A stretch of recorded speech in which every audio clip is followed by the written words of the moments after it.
we can certainly point to so many examples, I suppose, of pathological altruism within the communist system. But I think what is less known is that the same sort of altruistic motives were used very, very successfully in other regimes, and whether that was Mao or whether that was Hitler, they all used essentially very altruistic sounding things to deliver something really, really that was just evil on another scale. So on a society level, what is exactly going on there to be able to fool so many people? What is it about us as humans that allows us to be gamed so easily?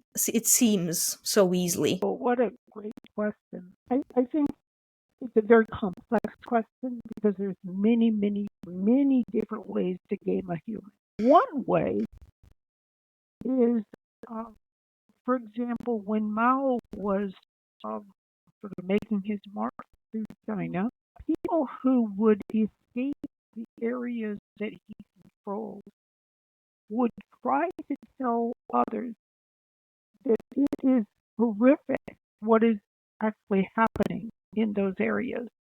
You know, they're killing people. Anyone who disagrees is, and it's a brutal and horrific regime. But when you're outside, when you are in an area where there is free access to information, as opposed to the Mao-dominated blackout regions where there is no access to information, you can't really believe that anything like that could be going on. And you never really hear from the inside what's actually happening because there's a blackout of what's going on that side. You're not allowed to say anything, and people are too afraid. And people who are in the freer region, they often simply cannot believe that anything that bad could ever happen. So one individual who had escaped Mao's one of Mao's regions, he tried to tell people. He said, "I talked and talked until my tongue hurt, trying to tell people, but no one would believe me, and it was hard to find any evidence because there was a blackout on that region." So that's one way.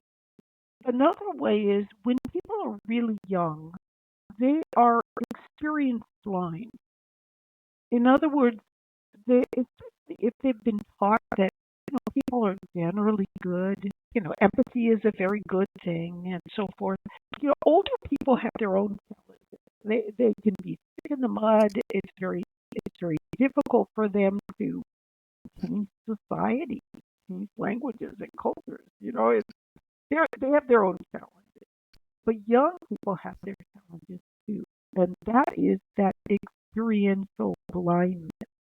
They often haven't really. There's only like 1 in 50, 1 in 100 people who are really can be truly malevolent on occasion, and so you go through the first couple decades of your life never having met anyone who could really be that is really a malevolent human being.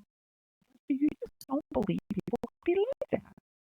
So you develop these rather naive theories of what could work, and you always think to yourself, "Oh, they just didn't quite do communism right.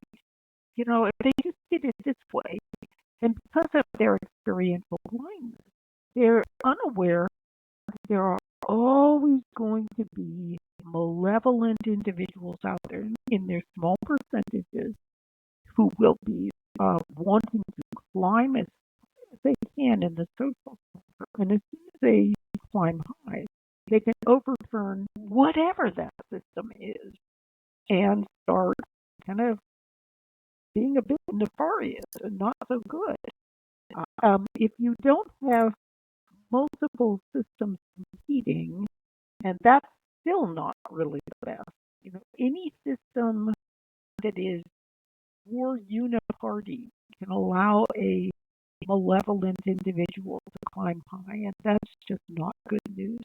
But it's also, I love what Robert Conquest said, the great historian, something to the effect of the only way to explain the behavior of most social institutions is to recognize that they have become taken over by a couple of their enemies.